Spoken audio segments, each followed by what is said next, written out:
आइए 13वां मौन ध्यान शिविर के दूसरे सत्र के पहले सत्र में आपका सभी का स्वागत, आप सभी का हार्दिक अभिनंदन।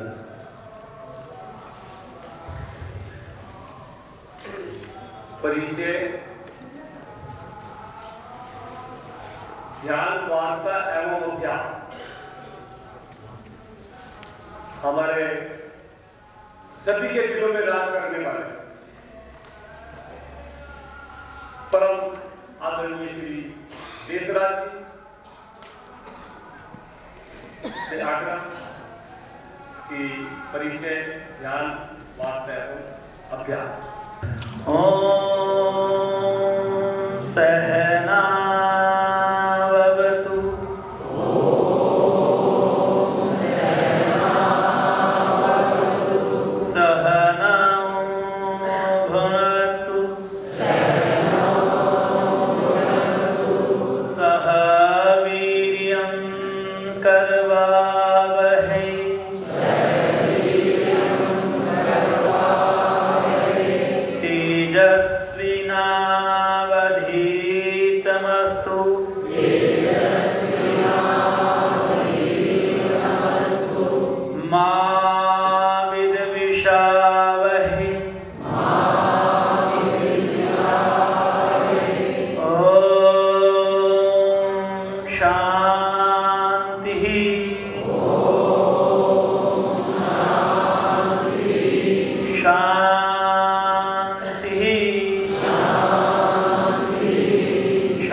साधना शिविर के आज के दूसरे सत्र में आपका हार्दिक स्वागत है।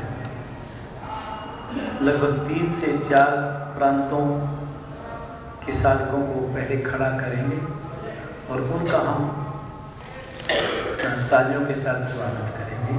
ऐसे ही अगले सत्र में ऐसा कर लेंगे।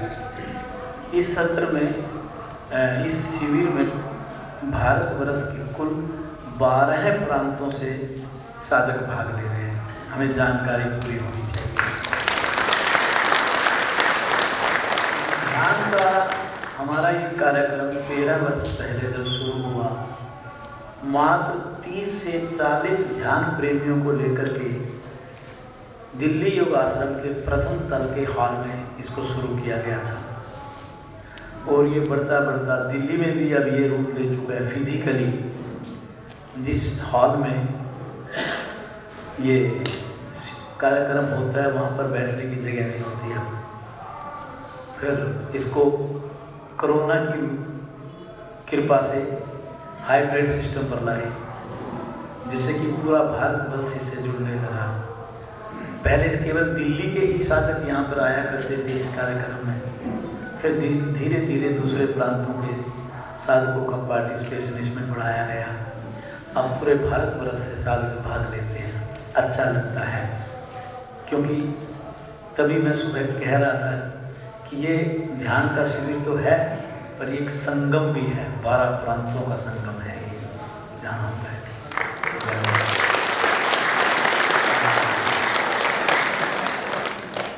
ऐसा करते हैं हम धीरे धीरे। मुझे मालूम नहीं, वैसे जुबानी मेरे को लिस्ट तो दी थी किशोर जी ने, पर फिर भी अंदाजे से पूछता रहूँगा जहाँ जहाँ मुझे आइडिया है।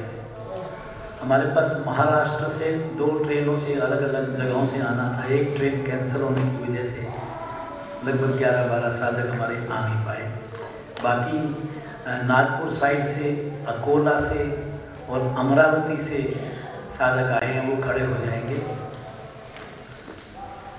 और भी किसी शहर से, महाराष्ट्र से आए हों तो आप इनका बहुत शुक्रिया है।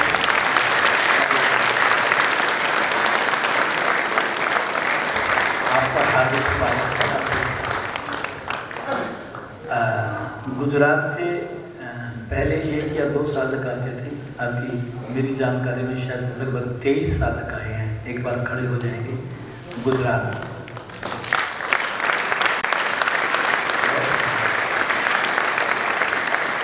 आप सबका हार्दिक स्वागत।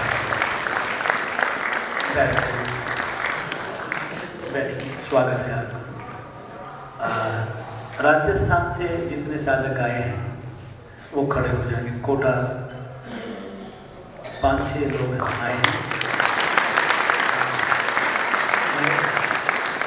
राजेश जी आपके मैडम जी तो आई हुई हैं, कहाँ है राजेश जी? पहुँचे नहीं अभी,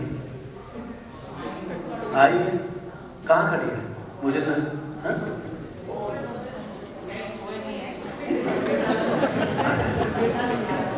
देखा, मैंने सही हाजिरी ली ना। बैठिए बैठिए, आपका स्वागत है। कोई बात नहीं। उत्तर प्रदेश पश्चिमी से कोई आया है कि उत्तर प्रदेश पश्चिमी से तो शायद नहीं आया है, तो कोई खड़ा हो जाए। नहीं, उत्तर प्रदेश पूर्वी से आए हैं, क्योंकि मुझे लखनऊ से साधक मिले हैं हमें दुबे साहब।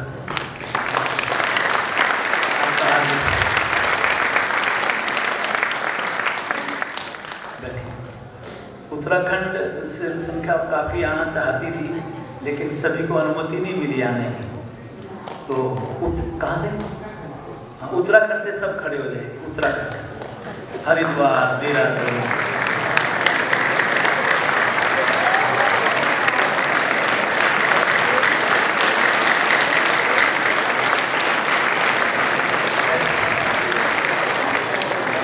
आपका हार्दिक स्वागत। ये तो तब है जब अनुमति पूरी मिली नहीं। तो कह करके हमें बैन लगाना पड़ा, और नहीं, व्यवस्था को भी संभाल के रखना पड़ता है, क्या करें। हरियाणा से हमारे जो जितने आए हैं, हरियाणा की आपका स्वागत है।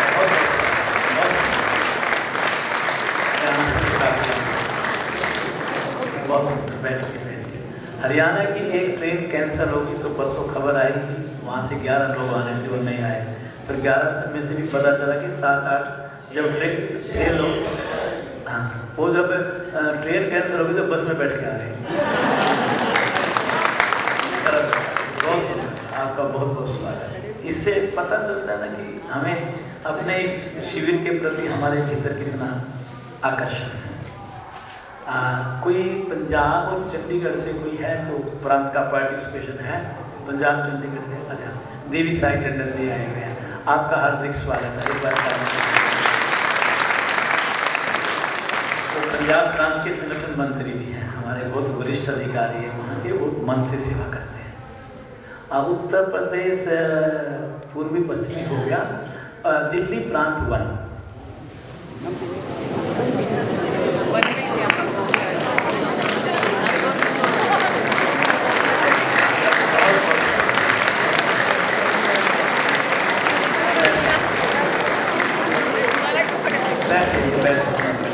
वो दिल्ली प्रांत 1 की संख्या हमें मालूम है सबसे ज़्यादा।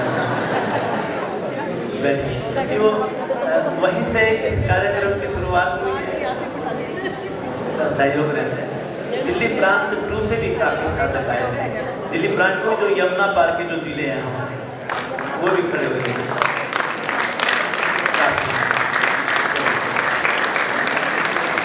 स्वागत है, बहुत बहुत स्वागत, हृदय से स्वागत है। बैठिए। जम्मू से जितने हमारे पार्टिसिपेंट्स हैं यहाँ पर, जम्मू के जितने भी साधक हैं, जम्मू की हमारी संख्या 50 के आसपास। स्वागत है आपका। जम्मू प्रांत के अपने घर में स्वागत है। और किसी प्रांत से कोई आए हो जो मैंने नाम ना लिया तो कृपया वो भी खड़े हो जाए। हाँ, सॉरी, मैं भूल गया। हमारा उड़ीसा से दो को आना था। अच्छा, 3 हैं अभी। 3 हैं, 3, बहुत बढ़िया, बहुत बढ़िया। 1 के 3 हुए, पिछले 4 साल से 1 आ रहे थे, अब 3 में अगली बार 13 हो जाएंगे। अच्छा, एक विशेष, एक ही हमारे एक युवा अधिकारी हैं समीर जी, वो दिल्ली से और यूएसए में सेटल हो गए थे और ये तीसरा साल है कि 3 साल से वो 4-5 महीने पहले मुझसे डेट लेकर के अपनी टिकट बुक करवाते हैं। वो कल ही इंडिया पहुंचे और रात को ही ट्रेन पकड़ करके यहाँ पहुंच गए और 3 साल से लगातार आप इसके लिए गलत आ रहे हैं।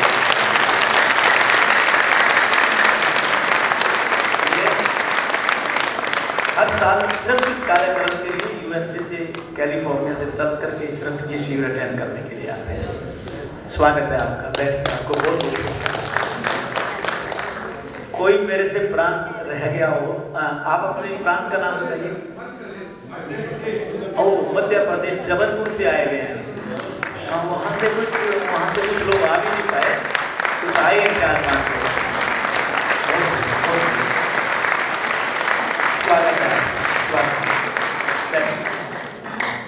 शायद अब सभी हो गए होंगे, फिर भी लास्ट में फिर बोल रहा हूँ, कभी कोई रह गया हो खड़े हो सकते हैं। चलिए ठीक हो गया।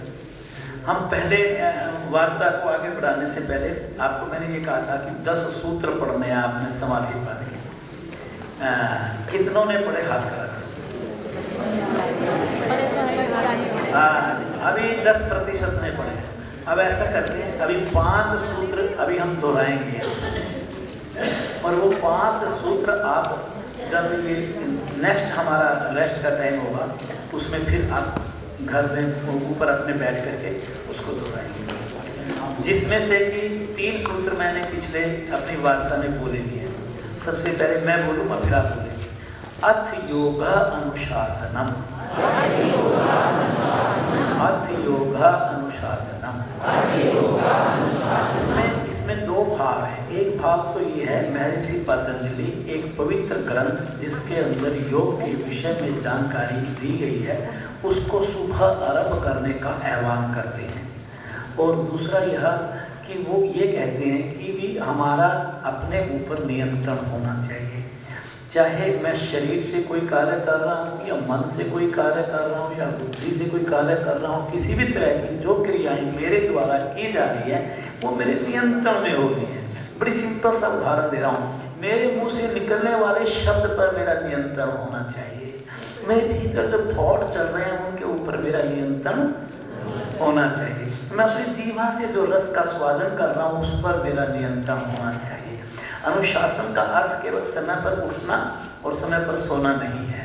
तो हमारा यही योग है, योग आसन नहीं है।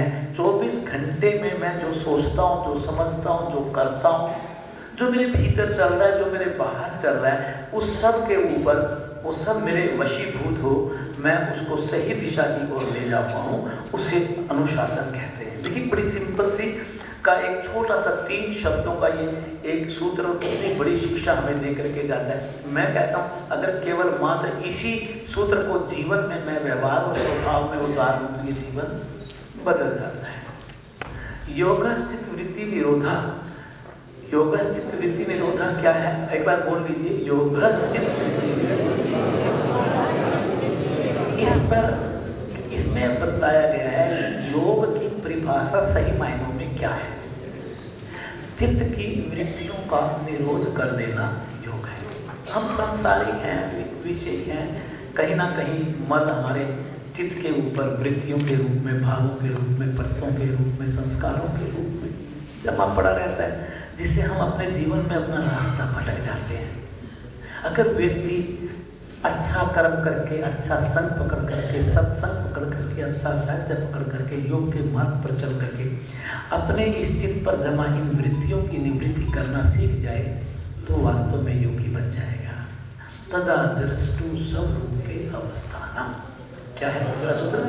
तदा दृष्टु स्वरूपे अवस्थानम। इसमें कहा गया है कि फिर चित्त की क्या स्थिति होती है, तब चित्त अपने स्वरूप में अवस्थित हो जाता है। वास्तव में वही स्थिति समाधि अवस्था है। महर्षि पतंजलि ने जो भी योग दर्शन लिखा उसकी जो मंजिल है वो ये तीसरा सूत्र बतलाता है, तदा दृष्टु स्वरूपे। वरना क्या होगा? वरना गलत मार्ग को ही आप ठीक समझते रहेंगे, गलत संस्कारों को ही ठीक समझते रहेंगे, गलत विचारों को ही ठीक समझते रहेंगे। तीसरा सूत्र, चौथा सूत्र वो कहता है हमारे को, चौथा सूत्र हमें क्या कहता है, देखिए वृत्ति सारूप्य मित्रत्व। वरना जो वृत्तियों का स्वरूप होगा आपके बीच में, अगर कोई गलत वृत्ति, क्लिष्ट वृत्ति चल रही होगी, बस वही आपका जीवन होगा, उसी को आप उसी का दावा करते रहेंगे, नहीं ये बात ठीक है, वो बात ठीक है। वो व्युत्थान काल की स्थिति होती है। व्युत्थान काल होता है सांसारिक जीवन, जब हम संसार के अंदर जो भी हम जैसा जीवन जीते हैं उसी को ठीक समझते रहते हैं। जबकि संसारिक जीवन तो, जो संसारिक या बहिर्मुखी या रागी जीवन होता है, वो क्लेशों का जीवन होता है। किसका जीवन होता है? वो उलझनों का। किसका होता है? चिंताओं का, भय का, लोभ का, मोह का, राग का, मतलब ये सब उलझाने वाला जीवन हमारा होता है। तो उसके बाद जो पांचवा सूत्र है वो है वृत्तिय पंचतः कलिष्ठा अकलिष्ठा। देखिए बोलिए, वृत्तिय पंचतः कलिष्ठा, मतलब वृत्ति जो है ये 5 प्रकार की बतलाई गई है। कितने प्रकार की?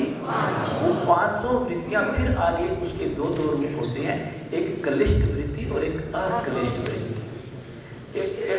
ये शॉर्ट नोट्स हैं। ये क्या है? ये शॉर्ट नोट्स। शॉर्ट में समझ लोगे तो लंबी बातें भी समझ में आने लग जाएंगी, उसकी फिर एक्सप्लेनेशन हम अच्छे से कर सकते हैं। क्लिष्ट का मतलब होता है बुरा, अक्लिष्ट का मतलब होता है अच्छा। हमारे भीतर अच्छी वृत्तियां भी होती हैं, हमारे बीच में हमारे भीतर बुरी वृत्तियां भी होती हैं। जो हर वृत्ति के 2 रूप हैं, उसका अच्छा भी है, बुरा भी है। बुरा किसको बोलते हैं? जो सन्मार्ग में बाधक हो, उसको बुरा कहेंगे। जो हमारे को अच्छे मार्ग में बढ़ने में रोके, कोई भी चीज हो। आपने अगर आपकी संगत अच्छी नहीं है, आपका भोजन अच्छा नहीं है, आपके कर्म अच्छे नहीं है, आपकी कमाई अच्छी नहीं है, आपकी सोच अच्छी नहीं है, आपकी दिनचर्या अच्छी नहीं है, कितनी बातें हैं ये जितनी बातें जो अच्छी नहीं है वो मेरे जीवन में हमेशा बाधक तत्व का कार्य करती है। बोलिए, किसका कार्य करती है? बाधक तत्व का कार्य करती है। अच्छी सोच, अच्छे विचार, अच्छा व्यवहार, अच्छे कर्म, अच्छी कमाई, ठीक टाइम पर सोना, ठीक टाइम पर उठना, सुपाच्य भोजन, दूसरों की सेवा, सत्संग, अच्छा साहित्य पढ़ना, महापुरुषों को सुनना, ये सब क्या अच्छी बातें हैं कि बुरी बातें हैं? तो ये अच्छी बातें मेरे जीवन के साधक तत्व हैं। बोलिए, क्या है ये हमारे साधक तत्व का मतलब जो मुझे साधना की ओर लेकर के जाने वाले हैं, जो मुझे मेरे जीवन की मंजिल की ओर लेकर के जाने वाले हैं, जो मुझे सार्थकता की ओर लेकर के जाने वाले हैं, जो मेरे जीवन को दिशा देने वाले हैं। लेकिन बड़ी छोटी छोटी, आप 10 मिनट के अंदर 5 सूत्र हो गए। अगर 10 मिनट में 5 सूत्र हो जाए तो 195 सूत्र कुछ भी नहीं है, तो 1 घंटे का काम हो गया था, नहीं?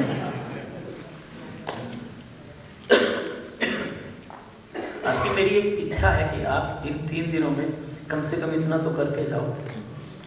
जैसे एग्जाम से पहले हम रिवाइज करते हैं सारे सिलेबस को, साथ साथ ये चीज़ें तो हमारे पहले हो चुकी है। बड़ी इसके ऊपर समाधि पाठ पे तो बड़ी पुस्तक आ चुकी है, इसको पढ़ो फिर उसको पढ़ो, फिर देखो आपकी साधना में परिवर्तन और आपकी सोच में परिवर्तन आता है कि नहीं आता है।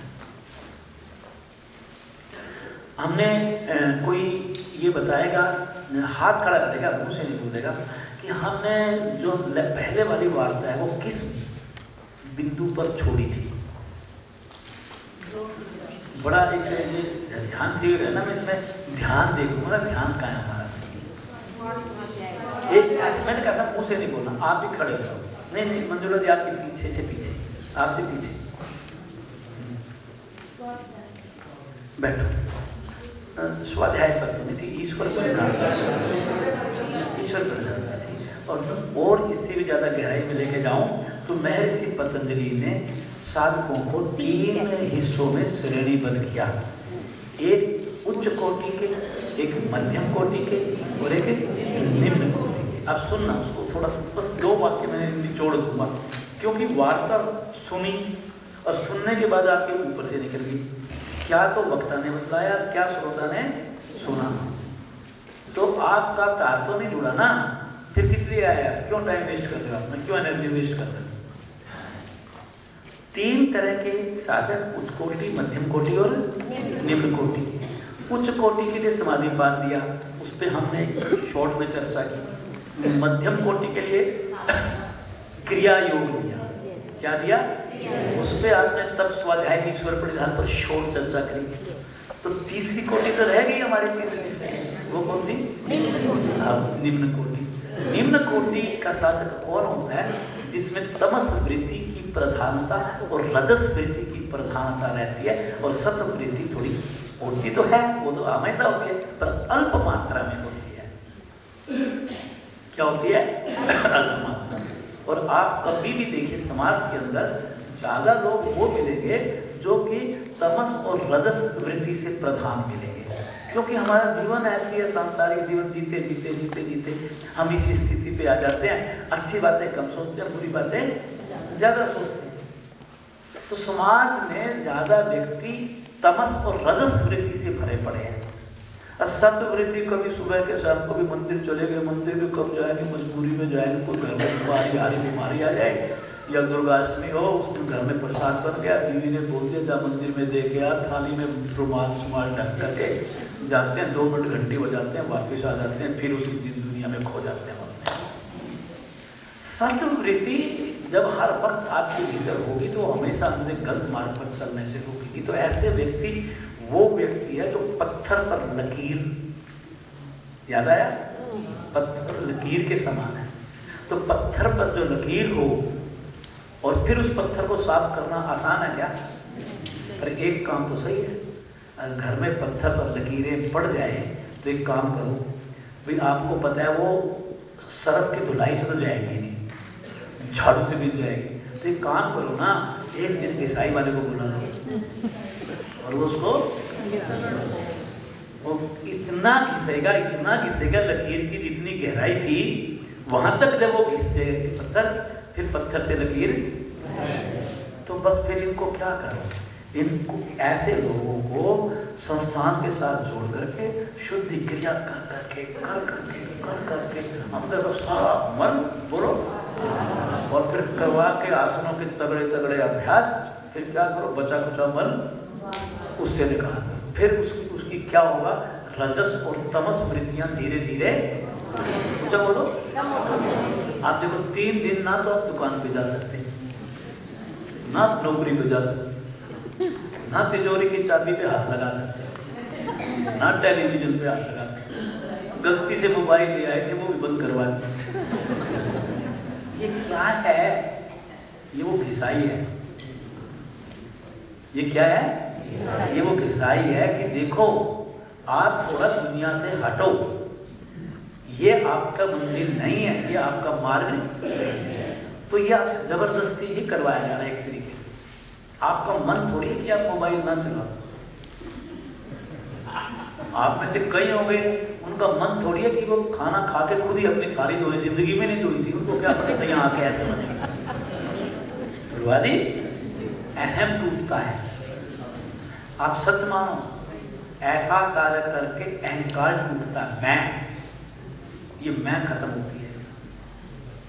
तेरी झूठी थाली दूसरा व्यक्ति तो धो सकता है और तू अपनी झूठी थाली स्वयं, तो ये क्या है, बोलो अहम है कि नहीं? और संस्थान ऐसे शिविरों में बुला करके घिसाई का काम करता है, उस लकीर को खत्म करने का काम करता है, तमस वृत्तियों को नीचे लाने का काम करता है, रजस वृत्तियों को शांत करने का काम करता है। उनको कहेगा कि तू चल 20 लोग खड़े हो जाओ और जाकर के सेवा करो, भोजन परोसो। उनसे सेवा करवाता है, और जब सेवा करवाता है तो उसके भीतर एक तरफ तमस और रजस वृत्ति नीचे आती जा रही है। आगे आप बोल दो। ये निम्न कोटि के लिए साधना का मार्ग है, इसको यम और नियम के अंतर्गत दिखाया गया है। यम नियम एक साधन पाद का 29वां सूत्र आता है, यम नियम आसन प्राणायाम प्रत्याहार धारणा ध्यान समाधियो अष्ट अभंगानी। ये साधन पाद का 29वां सूत्र है। दोबारा बोल रहा हूँ, यम नियम आसन प्राणायाम प्रत्याहार धारणा ध्यान समाधियो अष्ट अभंगानी। ये 8 अंग ऐसे व्यक्ति के लिए जो तीसरी श्रेणी के हैं, अच्छा, हमने इन तीनों में से कौन सा मार्ग चुन रखा है सबने? पहले वाला, दूसरे वाला कि तीसरे वाला? तीसरे वाला मार्ग भारतीय योग संस्थान ने चुना है। क्यों? क्योंकि जो सांसारिक साधारण और सामान्य जन होता है, इस संसार घर में रह करके तमस और रजस के जाल में फंस जाता है, और उसको इसमें से निकालने के लिए फिर उसको इस 8 अंगों पर चलना पड़ता है। पहले यमों की साधना करो, फिर नियमों की साधना करो। वो बात दूसरी है कि यम और नियम की साधना पहले करना जरूरी नहीं है। आज के ज़माने में, आज से 100 साल पहले, 200 साल पहले, 400 साल पहले अगर हम ये बात कहते तो ठीक है। आधुनिक समय में आप अपना काम आसनों से शुरू करें। हम केंद्रों पे कहाँ से शुरू करते हैं? अगर आती हम किसी को आओ भारतीय योग संस्थान के केंद्र पर, हम आपको सत्य बोलना सिखाएंगे और सत्य का पाठ पढ़ाएंगे, क्या होगा? पर जब ऐसे वातावरण में, जिस अवस्था में आप पहुंच गए, अगर आपके साथ हम बात करते हैं 5 यमों की, अहिंसा, सत्य, अस्ते, ब्रह्मचर्य, अपरिग्रह, यमः, आप क्यों ये बात आपको समझ में आ जाएगी। जो हिंसक वृत्ति है जिसकी, वो आसन करने का अधिकारी नहीं है। जिसकी हिंसक वृत्ति है वो प्राणायाम करने का अधिकारी नहीं है। हिंसक वृत्ति रखने वाले व्यक्ति कभी भी अपने इंद्रियों पर वशीभूत हो ही नहीं सकता। जो क्रोधी व्यक्ति है, क्या है? क्रोधी व्यक्ति है, वो कहां आसन प्राणायाम कर सकता है जी? आसन की तो पूर्ण स्थिति में मंत्रोच्चारण होता है। वो तो क्रोध से भरा हुआ है, वो तो अहम से भरा हुआ है, वो तो हिंसक वृत्ति में जी रहा है। तो हिंसा करने वाले के लिए योग नहीं है। लेकिन ये भी सत्य है कि जब आप इस मार्ग पर चलते हो तो आप धीरे धीरे हिंसक वृत्ति आपकी खत्म होती चली जाती है और भीतर आपकी अहिंसक वृत्ति आने लगती है। अब एक दृष्टांत सुना, मजाक वाला सुनाऊंगा, हंस भी लेंगे थोड़ा बीच में तो अच्छा रहेगा, महिलाओं को बड़ा अच्छा लगेगा।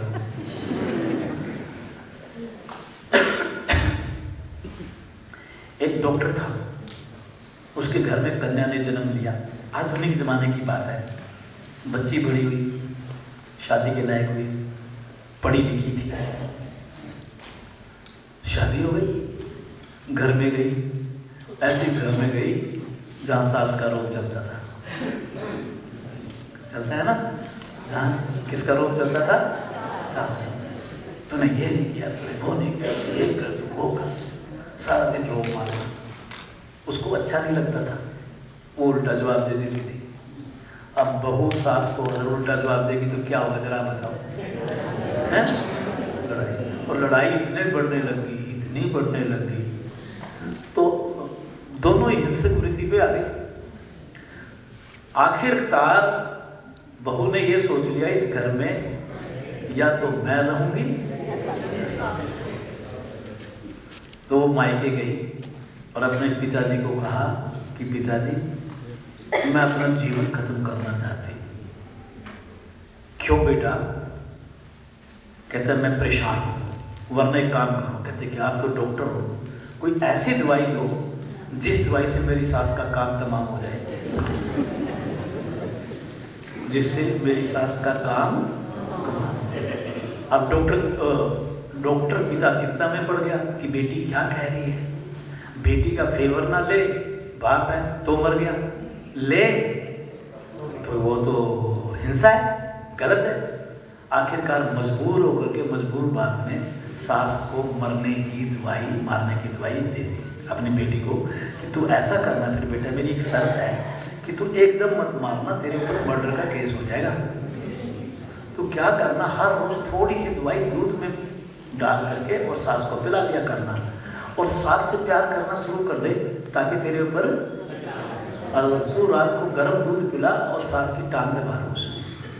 पहले जमाने में बातें था, तो खैर चलो जमाना चला गया कि तू टांग में बाहर घुस। और वो क्या करती, रोज दूध में थोड़ी सी आधा चम्मच दवाई मिलाती, सास को देती और उसकी टांग दबाती, सेवा करती, मम्मी पानी लाऊं, मम्मी ये करूं, मम्मी वो करूं। 6 महीने तक, 6 महीने का टाइम देते, तुझे 6 महीने ऐसे करना है।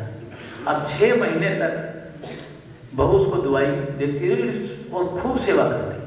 अब जब वो खूब सेवा करती तो सास के मन में बात आई कि ये बहू तेरी इतनी सेवा करती है और तू इसको डांटती है। और धीरे धीरे उसके मन में अपने बहू के प्रति क्या जाग गया, और जब प्रेम जाग गया तो प्रेम जागते जागते जागते जागते इतना प्रेम जाग गया, उसको ऐसा लगा कि ये मेरी बहू नहीं, ये मेरी बेटी है। अब वो इतना प्यार उसको अपनी सास से जब मिलने लगा तो बहू के दिमाग में एक बात आई कि ये सास थोड़ी, ये तो देवी है, अब तू इसको मार रही है, तेरे से तो पाप, इस पाप से तो मुक्ति नहीं मिलती। फिर वो वापस गई, कहाँ गई, मायके, और अपने पिता को जाके कहने लगी, पिताजी कहने क्या, मेरी आपसे एक प्रार्थना। कहते क्या? कहता कोई ऐसी दवाई दे दो, आगे आप बोलो, मेरी सास को जो मैंने जितनी दवाई खिलाई उसका असर खत्म हो जाए और मेरी सास स्वस्थ रहे, वो कभी मरे ना। कहने क्यों बेटा?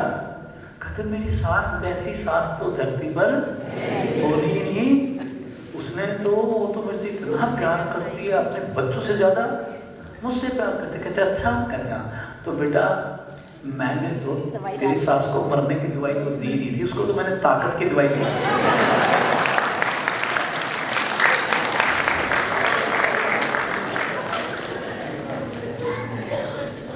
अच्छा, हंसने के साथ साथ इसके पीछे भाव समझ में आया, अहिंसा। अहिंसा हिंसा को भी अहिंसा में बदल देती। जो यम है, यम की खास बात क्या है, इससे हमारे भीतर दिव्यता आती है, हमारे भीतर सात्विकता का स्तर बढ़ता है, हमारा मन निष्काम कर्म में लगने लगता है, हम दूसरों के बारे में अच्छा सोचने लगते हैं, और यूं कह लीजिए कि समाज एक अच्छी दिशा पकड़ जाता है। इसलिए एक योगी को जीवन में यमों का पालन करना चाहिए। दूसरा, अष्टांग योग के ऊपर थोड़ी थोड़ी चर्चा करेंगे, बड़ी मीठी चर्चा करेंगे, ज़्यादा हाई फाई नहीं। हाई फाई तो ऊपर से निकलती है, क्या फायदा है उसका। लेकिन ये बात समझ में आनी थी वास्तव में। जैसे मैंने सिर्फ एक ही शब्द बोला अहिंसा, मैं सत्यास्ते पे बोलूँगा तो मेरा 3 दिन तो क्या हफ्ता कम पड़ जाएगा। इसके ऊपर एक बार याद हो आपके, सिर्फ यम नियमों के ऊपर ही 3 दिन का शिविर लगा था यहाँ पर, ये ध्यान का समय समय पर बदलते रहते हैं। ये तो हमारा असली विषय था कि निम्न कोटि के साधक को अष्टांग योग जीवन में उतारना ही पड़ेगा। मैं उच्च स्तर की साधना मेरी है नहीं, मध्यम में मैं पहुंचा नहीं हूं, और निम्न कोटि में बिलोंग करता हूं, तो मुझे महर्षि पतंजलि इतने ऊंचे उच्च स्तर के योगी थे, उन्होंने देखिए ना हर बात को समझा, अपनी साधना के माध्यम से अपनी अनुभूतियों को कैसे सूत्रबद्ध किया होगा कि हम जैसे व्यक्ति जो सामाजिक सांसारिक व्यक्ति हैं वो भी कैसे भगवान को पा सकते हैं। उसके लिए अष्टांग योग का मार्ग क्यों दिया, ये भाव समझना है मुझे। नियमों का पालन भी हमें सोच संतोष तप स्वाध्याय ईश्वर परिधानानि नियमः, ये सूत्र आता है, 32-33 के आसपास सूत्र है ये, इसमें साधन पालन। जीवन में जब हम नियमों का पालन करते हैं तो मेरा शरीर के ऊपर वशीकरण होने लगता है। जब मैं नियमों का पालन करता हूं तो मेरा शरीर, मेरा मन, मेरी बुद्धि, मेरी इंद्रियां मेरे वशीभूत होने लगती हैं। जो पहला सूत्र था अथ योगा अनुशासना, ऐसा लगता है कि उसका समावेश इन नियमों के अंतर्गत है। जो व्यक्ति अपने जीवन में जिसके नियम नहीं होंगे, उठने का नियम नहीं है, सोने का नियम नहीं है, खाने का नियम नहीं है, नहाने का नियम नहीं है, साधना का नियम नहीं है, आसनों करने का नियम नहीं है, तो यह व्यक्ति अपने ऊपर ही शासन नहीं कर पा रहा। इसका मतलब यह है क्योंकि ना तो इसके शरीर पर वशीकरण होगा, ना मन पर होगा, ना बुद्धि पर होगा, ना इंद्रियों पर होगा, तो कहाँ इसका साधना का मार्ग प्रशस्त होगा? कैसे ये अपने जीवन में साधना के मार्ग पर आगे चलेगा? ये व्यक्ति तो रागी कहलाएगा, सांसारिक कहलाएगा, बहिर्मुखी कहलाएगा, चंचल दिमाग का होगा, चंचल मन का होगा, हर वक्त सिर्फ भाग भाग भाग की जिंदगी जी रहा होगा। एक आपने सुना होगा चित्त की 5 अवस्थाएं, मूड अवस्था, चित्त अवस्था, विचित्त अवस्था, एकाग्र अवस्था, और एक में भूल गया। तो जो पहली 3 अवस्थाएं होती है इसमें मूड, चित्त और विचित्त, ये निम्न कोटि की अवस्थाएं हैं चित्त की, ये रागी व्यक्ति की होती है। जो व्यक्ति नियमों का पालन नहीं करता अपने जीवन में, जो व्यक्ति बोलो नियमों का पालन नहीं करता, उसके चित्त की अवस्था या तो मूड अवस्था में रहता है या वो चित्त अवस्था में रहता है, वो चित्त विचित्त अवस्था में रहता है। और ये मूड की ये चित्त की 3 अवस्थाएं होती है जो साधना से दूर होती है, साधना का मार्ग नहीं मिलता उसको, वो तम और रज गुणों के अंदर ही घिरा रहता है, उसके अंदर सब गुण नहीं होते। और जब नियमों का पालन करते हैं तो उल्ट जाती है कहानी, तम और रज गुण दबने लगते हैं, बुद्धि से सद्गुण अंतर्मुखी होने लगते हैं। इसमें से एक छोटे से पॉइंट को आप चर्चा में ला के देखो, शौच, सफाई, स्वच्छता। 2 तरह की जीवन में स्वच्छता होती है, याद रखिए। एक शारीरिक स्वच्छता, आंतें साफ होनी चाहिए, गला साफ होना चाहिए, अमाशय में गंदगी नहीं रुकनी चाहिए, छोटी आंतें बड़ी आंत साफ सुथरी हो आपकी, नस नाड़ियां साफ हो आपकी, रक्त नलिकाओं की दीवारों पर, भित्तियों पर आपका कोलेस्ट्रॉल जमा ना हो। ये शारीरिक स्वच्छता है। शारीरिक स्वच्छता आपकी शुद्धि क्रियाओं से आ सकती है, आसनों से आ सकती है। एक आपकी अंतरंग स्वच्छता, सूक्ष्म स्वच्छता, मानसिक स्वच्छता, आध्यात्मिक स्वच्छता, वो है इससे भी ज्यादा गहन है, जो आपकी क्रियाओं के माध्यम से आएगी, आपकी सोच के माध्यम से आएगी, आपके कर्मों के माध्यम से आएगी, आपके संग के माध्यम से आएगी, आपके भीतर क्या चल रहा है उससे आएगी। इस समय जो हम यहाँ बैठे हैं 3 दिन के लिए, इस शारीरिक स्वच्छता के लिए नहीं बैठे, यहाँ पोस्ट और भुजंगासन करने के लिए नहीं आए हैं, हम अपनी मानसिक और आध्यात्मिक स्वच्छता के लिए आए हैं। यह बड़ी उच्च कोटि की स्वच्छता कहलाती है। जब तक आपकी आध्यात्मिक और मानसिक स्वच्छता जीवन में नहीं आएगी, तब तक आप धारणा, ध्यान और समाधि की बात नहीं कर सकते, आप उस मार्ग पर नहीं चल सकते। अतः नियमों का पालन भी साधक हो। मतलब इतनी सिर्फ सोच शब्द को हम सिर्फ उसी के साथ जोड़ने दी, रबड़ नीति कर ली, सूत्र नीति कर ली, जल नीति कर ली, ऐसा नहीं है। वो भी है, वो भी है, लेकिन असली स्वच्छता तो चित्त की है। क्योंकि महर्षि पतंजलि ने योगस्थ चित्त वृत्ति निरोधा में कहीं भी गंदे श्लेष्मा की बात नहीं कही, कहीं भी सूत्र नीति, जल नीति की बात नहीं की। चित्त के ऊपर वृत्तियों के शोधन का रबड़ नीति और सूत्र नीति से कोई लेना देना नहीं। वह भी शोच है, लेकिन वह सूक्ष्म, अति सूक्ष्म और अंतरंग शोच है। तो जब आप ऐसे नियमों को जीवन में उतारते हो तो सोचिए कि आपका ये मार्ग कितना प्रशस्त आसानी से होने लगेगा। यम नियम आसन प्राणायाम, आसन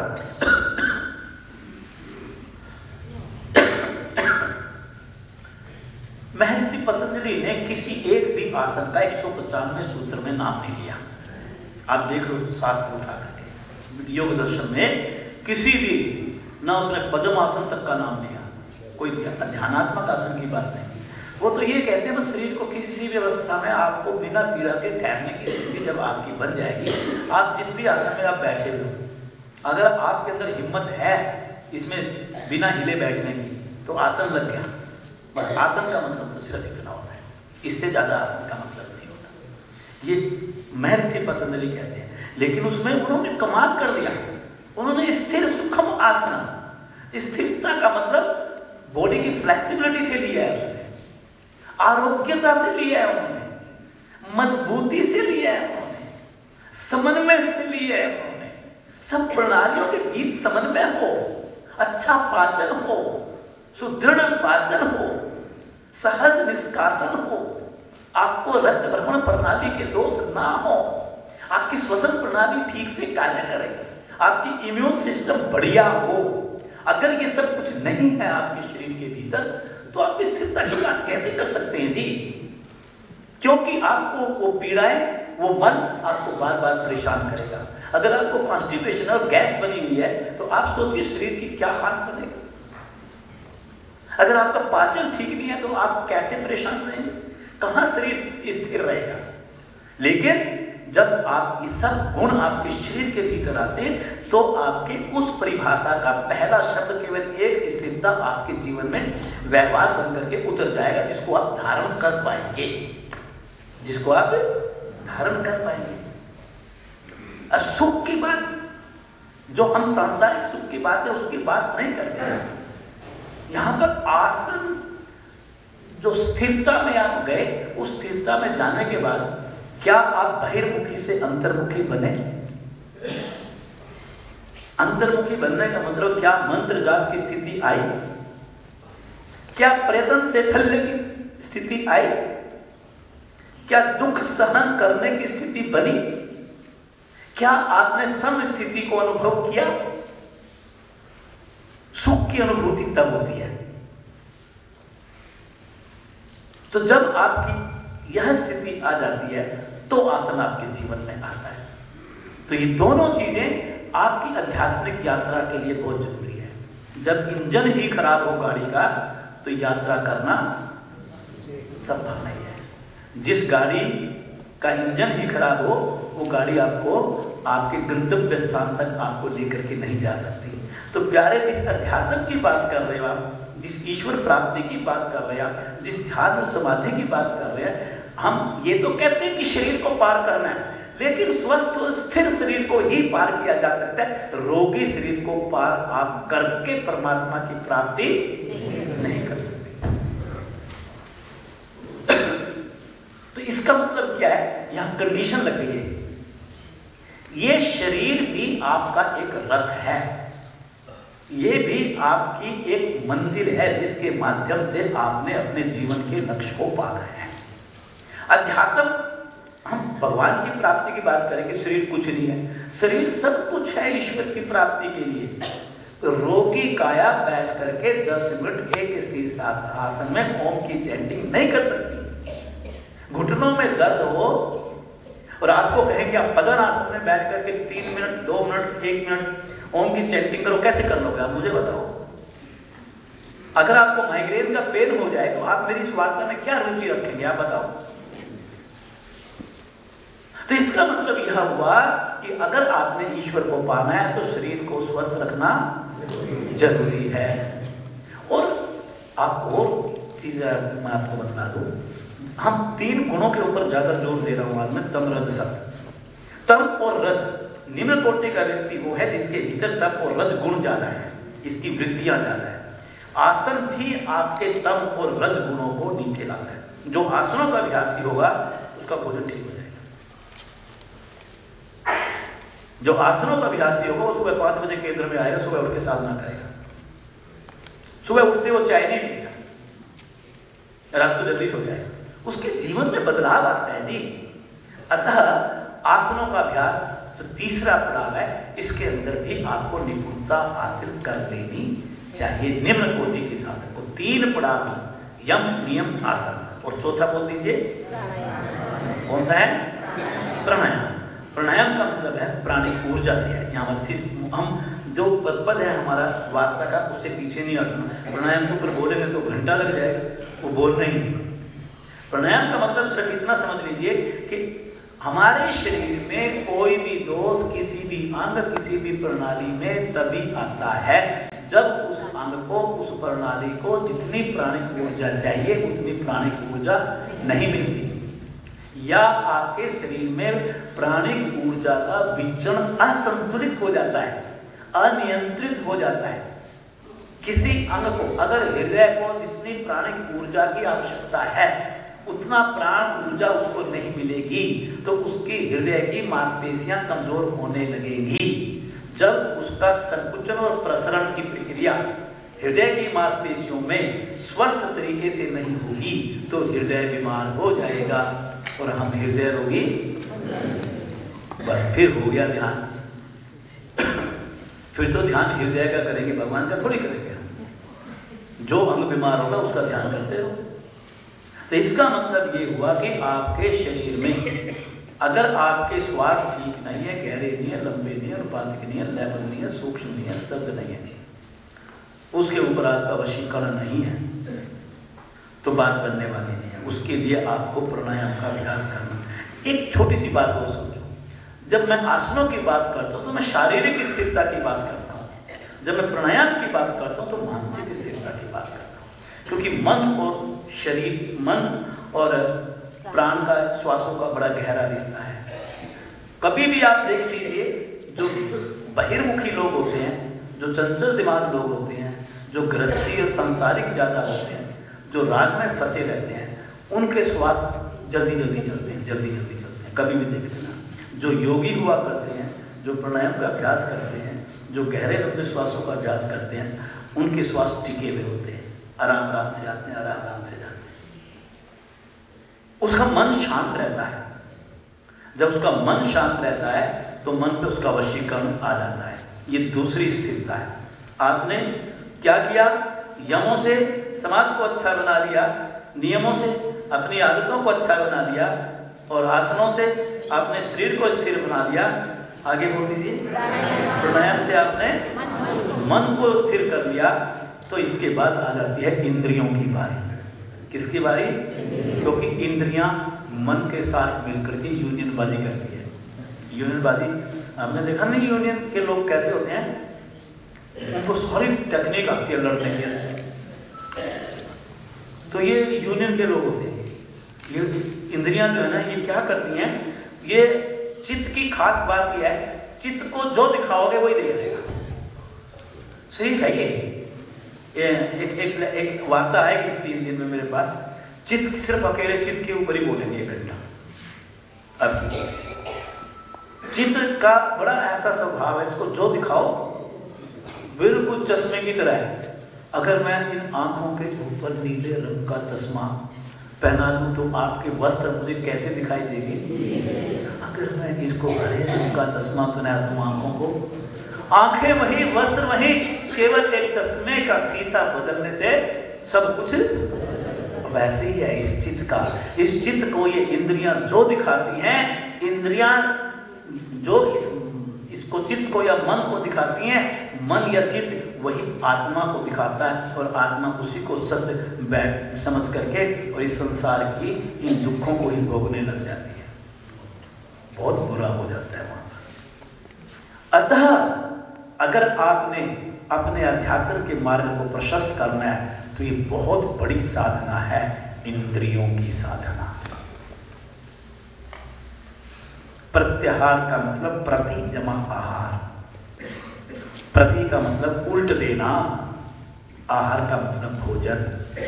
इंद्रियों के भोजन को उल्ट देना प्रत्याहार की साधना कहलाती है। उल्टने का मतलब क्या है? यहाँ पे उल्टने का मतलब ये नहीं वो कम खाती थी ज्यादा खिलाना शुरू कर दो। इंद्रियों के दरवाजे बाहर की तरफ खुलते हैं, वो सारी सूचनाएं मन को देती है।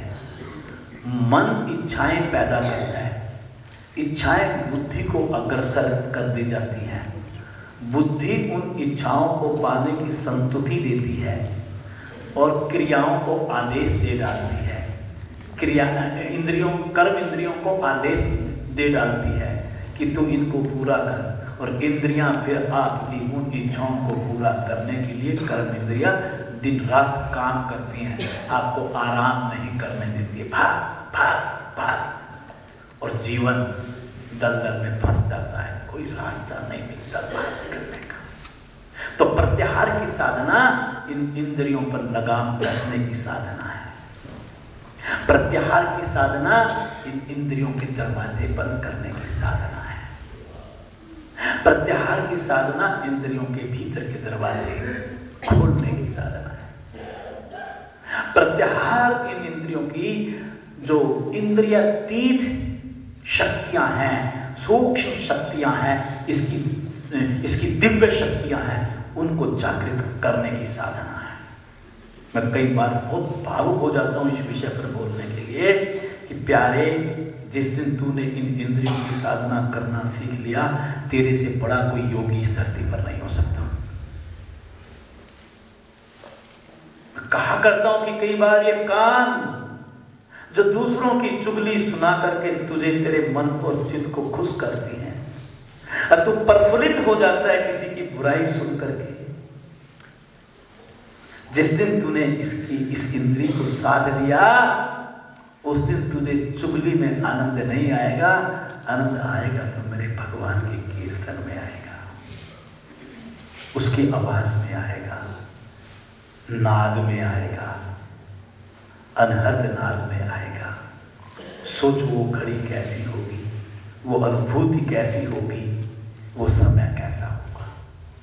प्रत्याहार की साधना बहुत ऊंची साधना है।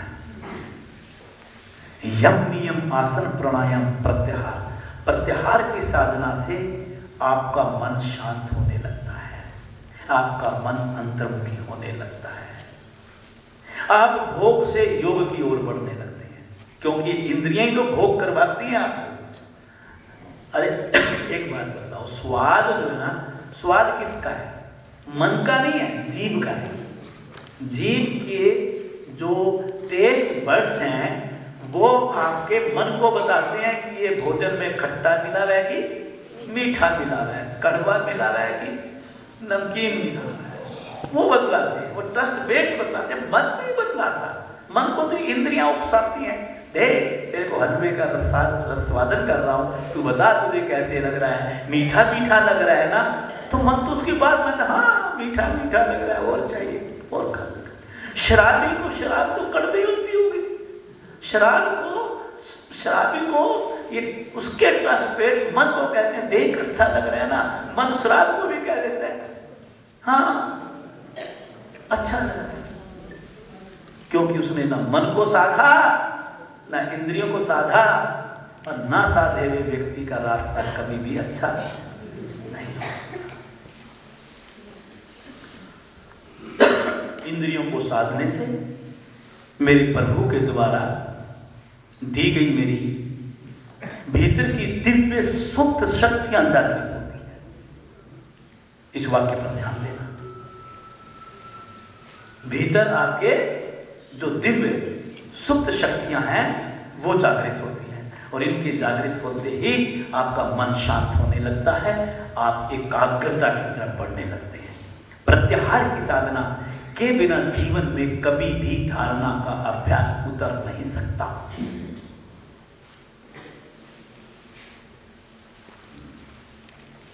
धारणा से मतलब है एकाग्रता, कंसंट्रेशन, किसी एक ध्येय के ऊपर अपने मन को लगा देना, खूंटे से बांध देना, इधर उधर नहीं भटकना।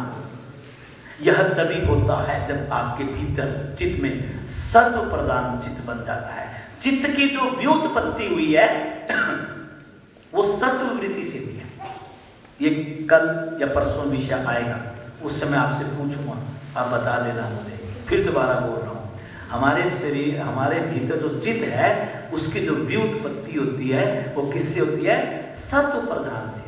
उसके ऊपर रज और तम की परतें हम जमा कर देते हैं, जिससे कि वो अंधकार में हो जाता है, वो बेचारा काला पड़ जाता है, और उसके काला पड़ने के बाद वो अपना स्वरूप काला ही समझने लग जाता है, जिसकी वजह से आपको प्रभु की अनुभूति नहीं हो पाती। पर जब आप धारणा का अभ्यास करते हैं तो उससे पहले बहुत सी वृत्तियों का शोधन हो चुका है, क्योंकि आपने यम नियम आसन प्राणायाम प्रत्याहार जैसी साधना जीवन में जब आप साध लेते हो तो आपके भीतर शुद्धिकरण का स्तर काफी बड़ा आ जाता है। क्योंकि ये सारी साधना यहाँ तक बाहर की साधना थी, और जैसे ही आप प्रत्याहार से आगे कदम बढ़ाते हो तो ये भीतर की साधना शुरू हो जाती है। तो इसलिए धारणा की साधना बाहर की साधना नहीं है, ये कहाँ की साधना है? ये भीतर की साधना है। धारणा ध्यान समाधि, धारणा ध्यान समाधि ये अलग अलग नहीं है, ये एक ही है। और इन तीनों को जब इकट्ठा बोलते हैं महर्षि पतंजलि विभूति पाद में, विभूति पाद में जब आप जाओगे तो वहां एक शब्द आएगा संयम। क्या शब्द आएगा? संयम। संयम का मतलब क्या है? संयम इज इक्वल टू धारणा जमा ध्यान जमा समाधि। अगर इनको अलग अलग कर दो तो धारणा अलग है, ध्यान अलग है और समाधि अलग है। और इन तीनों को इकट्ठा कर दो तो बोलिए धारणा को वास्तव में दहलीज कहा गया है। जैसे दरवाजे पे व्यक्ति खड़ा है, अंदर आना चाहता है तो बिना दरवाजे के प्रवेश के अंदर नहीं आ सकता। और भीतर ध्यान वो दहलीज, धारणा ध्यान की दहलीज है। धारणा ध्यान का प्रवेश द्वार है। धारणा ध्यान की पूर्व अवस्था है। धारणा ध्यान की प्रथम सीढ़ी है। बिना इस सीढ़ी पर चढ़े आप ध्यान रूपी गंगा में डुबकी नहीं लगा सकते। बस धारणा में ध्यान में अंतर ही है। ये भंग हो जाती है, ध्यान भंग नहीं होता। ध्यान अभंग है, बोलिए ध्यान अभंग है। और धारणा भंग होती रहती है, धारणा भंग होती रहती है। इसके बारे में हम बाद में आगे जाकर के विस्तार में लेंगे। धारणा ध्यान और समाधि, इन तीनों का जो वर्णन है वो विभूतिपाद में आता है। आपने नोट किया हो, अष्टांग योग की बात करी महर्षि पतंजलि ने साधन पाद पर, लेकिन 8 अंगों पर नहीं बोले। आप वो पुस्तक पढ़ना मेरी जो लिखी हुई है साधन पाद। साधन पाद में महर्षि पतंजलि ने निम्न कोटि के साधक के लिए अष्टांग योग कहा, लेकिन अष्टांग योग की व्याख्या नहीं हुई है।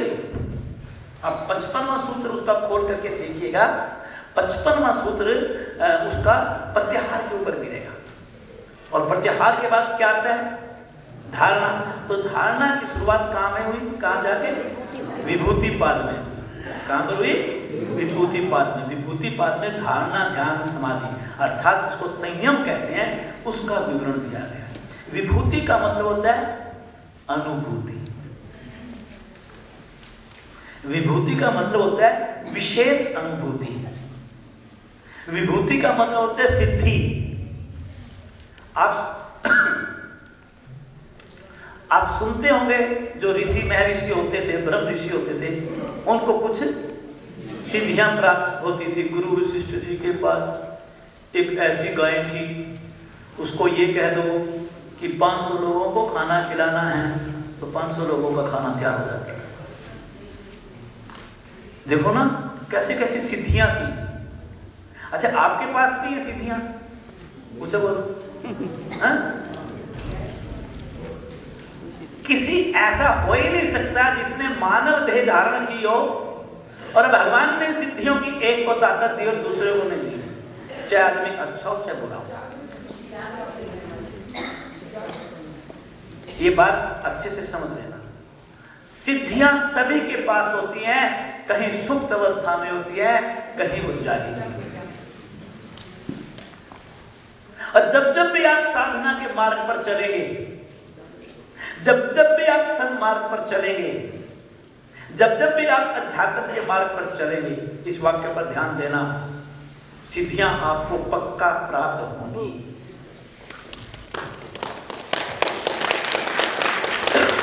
लेकिन 2 बातें। सिद्धियों से अहंकार पैदा होना। आपके पास कोई सिद्धि आ गई, 4 आसन सीख लिए, मेरे से बड़ा कोई योगी नहीं। ये आसन लगने लग गए आपके, आपको आसनों का ज्ञान हो गया, क्या ये सिद्धि नहीं है? इससे आपके कब्ज का रोग ठीक कर दिया आपने बिना दवाई खाए, ये सिद्धि नहीं है? आपका पाचन सामान्य व्यक्ति से सुदृढ़ है, क्या ये आपकी सिद्धि नहीं है? लोग सारी रात जागते हैं, आपकी 60-70 साल की उम्र है, आपके मन में कोई नेगेटिव थॉट नहीं आता, 8:30 बजे बिस्तर में जाते ही आप सो जाते हैं और 8 घंटे की 1 स्लॉट स्लीप लेकर के फ्रेश होकर के 4 बजे उठते हैं, क्या ये आपकी सिद्धि नहीं है? किसको कहते हैं आप सिद्धि? विशेष प्राप्ति, विशेष अनुभूति। वो कम होती है आपकी गृहस्थी होने के नाते, आप 8 घंटे निर्बाध सोते हैं। आप सीरियस से लग रहे हैं, मुझे कोई समझ में नहीं आ रहा क्या? आपके पास सिद्धियों का भंडार है, पर सिद्धियों का अहम आ जाना या सिद्धियों के जाल में फंस जाना। 4 आसन सीख करके मैं तो योगी हो गया, मुझे तो भगवान की अनुभूति हो गई। मैं कई बार कहता हूं सतत प्रक्रिया है, निरंतर प्रक्रिया है, जीवन पर्यंत चलने वाली क्रिया है। कभी भी इसके अंदर बाधा मत आने देना, कभी अपने भीतर अहम पैदा मत होने देना। अगर आपने वास्तव में, क्योंकि सिद्धियां पाना मेरे जीवन का लक्ष्य नहीं हो सकता। मैं जम्मू ट्रेन से बैठे हुए आ रहा हूं, रास्ते में पठानकोट का स्टेशन आएगा कि नहीं आएगा? लेकिन कभी आपके मन में ये बात आती है कि मैं पठानकोट उतर जाऊं? अगर आप में से कोई पठानकोट उतरने की जिद बांध रहे कि नहीं मैं तो पठानकोट उतरूंगा और मैं तो यहीं उतरूंगा और इतने देर में ट्रेन चल पाए, तो क्या फिर आप जम्मू पहुंच पाओगे? उस ट्रेन से नहीं पहुंच पाएंगे। तो प्यारे, यही है सिद्धियों का खेल। जिस दिन तू इन सिद्धियों के अंदर उलझ गया, उस दिन आप अपने जीवन के लक्ष्य या मंजिल से वो तो पीछे हट जाओ, नहीं मिलेंगे आपको। सिद्धियां जो है ना आपके भीतर अहम पैदा करती है। एक दृष्टांत सुना दूं, फिर उसके बाद थोड़ी साधना करके प्रभु का नाम ले करके फिर इस सेशन में होगा, क्योंकि जो वायदा कर रखा है आपको ना थकाने वाला वो भी पूरा करेंगे। बोलने में कितना, पर जितना हम आपस में चर्चा करें वो आपके भीतर जाना चाहिए। और धीरे धीरे धीरे धीरे भीतर जाने का मतलब उससे मैं अपने भीतर बदलाव मुझे महसूस होना चाहिए। अगर मेरे भीतर कोई बदलाव नहीं आता, मैं वहीं खड़ा हूँ। आप सच मानो, इन कार्यक्रमों को आयोजित करना 500, अगर वैसे सुनकर के भी डर लगता है, 500 साधकों को 3 दिन इकट्ठे रखना, उनकी व्यवस्था करना, कथनी और करनी में ईश्वर की गद्दी पर बैठ के कहता हूँ कई महीने लगते हैं कार्यक्रम को सफल बनाने के लिए। कितनी बैठकें होती हैं, कितनी व्यवस्थाएं होती हैं, कितने थॉट होते हैं। ये मेरा भगवान का रात को 2-3 बजे उठ करके व्यवस्थाओं के ऊपर थॉट डालना पड़ता है, तब जाकर के उसका अगर प्रभाव ना आए हमारे जीवन में, बदलाव ना आए हमारे जीवन में, साधना आगे ना बढ़े, केवल हम सुनने और सुनाने के लिए थोड़ी आते हैं यहाँ पर। ये मैंने शुरू में कहा कि उसको अपने व्यवहार और स्वभाव में कहीं परिवर्तन तो देखो, अपने आप से पूछो, पहले मैं क्या था, अब मैं क्या हूं। अगर उसमें कोई परिवर्तन नहीं है तो फिर संस्थान की सारी मेहनत नकद में है, शून्य है।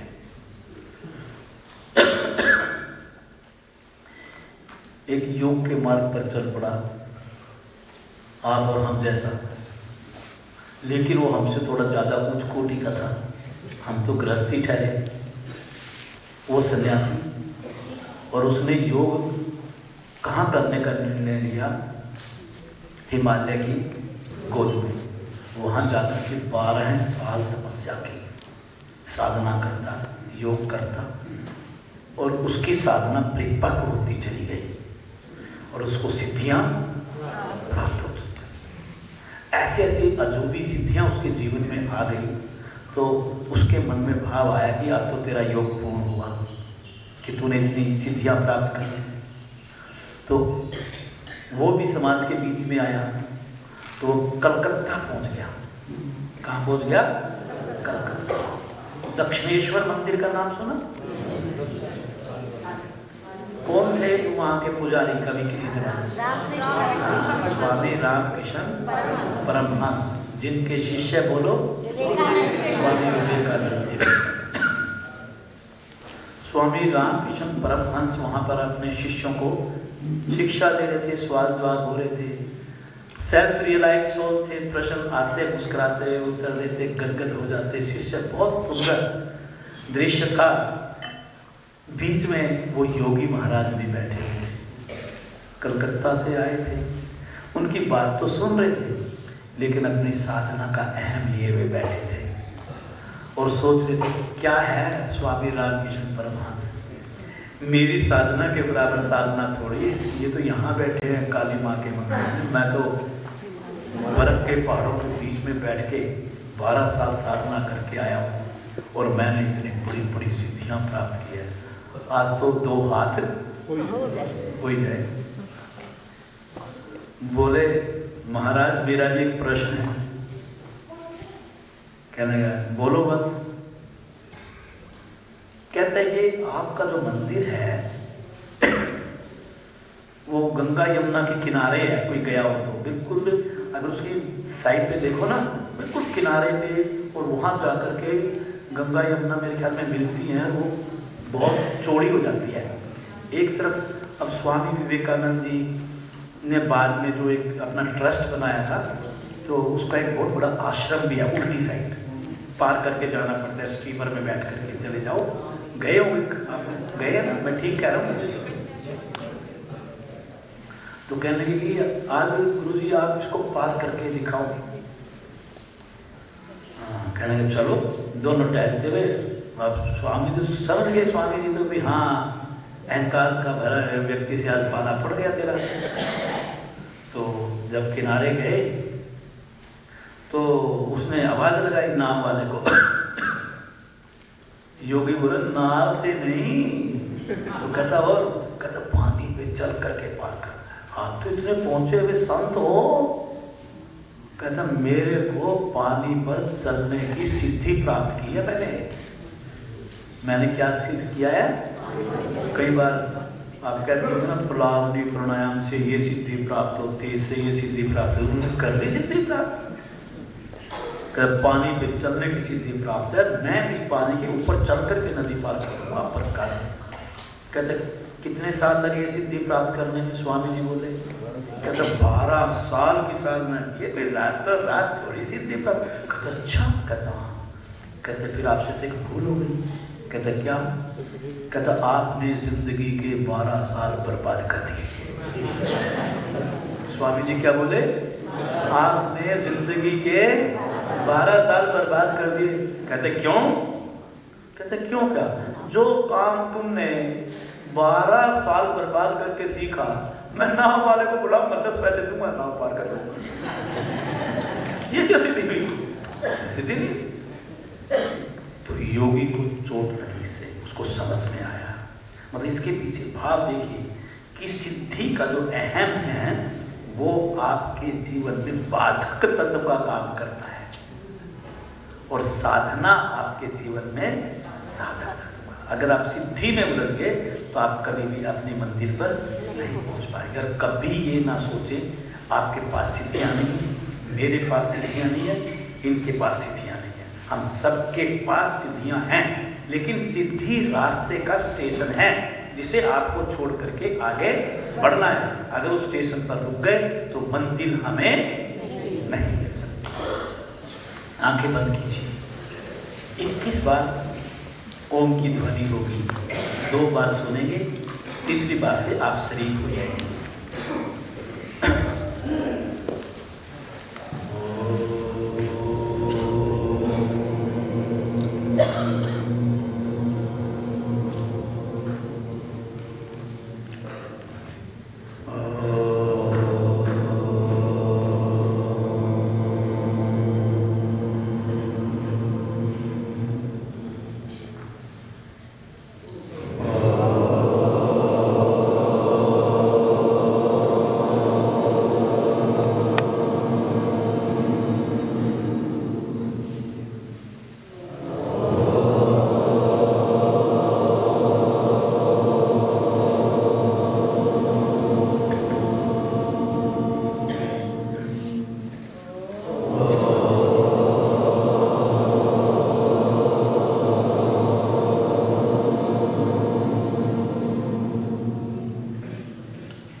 अपने प्रभु से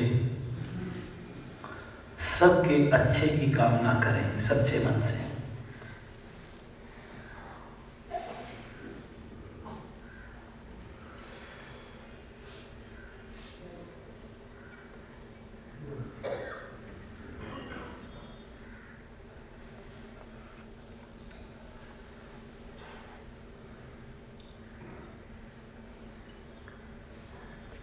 लंबा श्वास भरें